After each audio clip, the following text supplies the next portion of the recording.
सब कुछ एमसी की मैं खुदावन की दर से परमेश्वर की हजूरी में आप सबका स्वागत करती हूँ और धन्यवाद करती हूँ उस परमेश्वर का जिसने हमें मौका दिया कि आज मैं फिर परमेश्वर के वचन में से आपके साथ कुछ शेयर कर सकूँ। आज हम देखेंगे दूसरा इतिहास 20 अध्याय। इसमें आप एक राजा के बारे में पढ़ोगे, राजा यहोशापात। उसके बारे में यहाँ लिखा है कि जब उस राजा को पता चलता है कि 3 राजा एक साथ होकर उसके साथ युद्ध करने को आ रहे हैं, एक तरफ से नहीं, 2 तरफ से नहीं, बल्कि तीनों तरफ से एक मुसीबत, एक युद्ध, एक लड़ाई उसके तरफ आ रही है। तो उस समय जो राजा यहोशापात ने काम किया, मैं वो आपके साथ शेयर करना चाहती हूँ। इसकी हम पढ़ेंगे तीसरी आयत से। तब यहोशापात डर गया और यहोवा की खोज में लग गया और पूरे यहूदा में उपवास का प्रचार करवाया।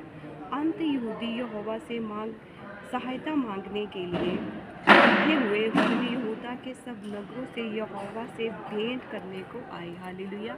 तो देखिए, इस राजा के जीवन से मैं आपको एक शिक्षा देना चाहूँगी जो मैंने खुद सीखी है कि जब हमारे जीवन में मुश्किलें आती हैं, परेशानी आती है, तकलीफ़ें आती हैं, तो हम निराश होते हैं। कई बार हम मुसीबत में पड़कर हम परमेश्वर से ही दूर हो जाते हैं। लेकिन यहाँ राजा यहोशापात ने क्या किया, जब वो मुश्किल में आया, परेशानी में आया, और यहाँ लिखा है एक तरफ से नहीं, तीनों तरफ से युद्ध उसकी ओर आ रही थी, लड़ाइयाँ उसकी आगे आ रही थी।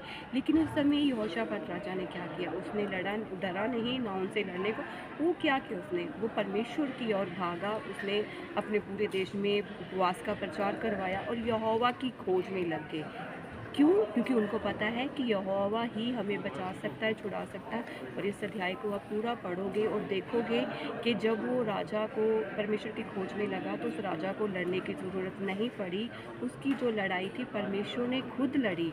और क्या हुआ, जो राजा उनसे लड़ने को आ रहे थे वो आपस में ही लड़के क्या हो गए, नाश हो गए। और क्या हुआ, यहोशापात जीत गया। अगर आप भी अपनी मुसीबत में परमेश्वर की ओर भागोगे, खुदावन की खोज में लगोगे, तो परमेश्वर आपकी हर एक लड़ाई में आपको जीत देगा। यहाँ तक मैं कह रही हूँ, जो पवित्र आत्मा मुझे कह रहा है, आपको लड़ने की भी ज़रूरत नहीं पड़ेगी और जीत आपका हिस्सा होगा यीशु के नाम से। इस वचन के द्वारा खुदावन आपको आशीष दे, ब्लेस करे। God bless you.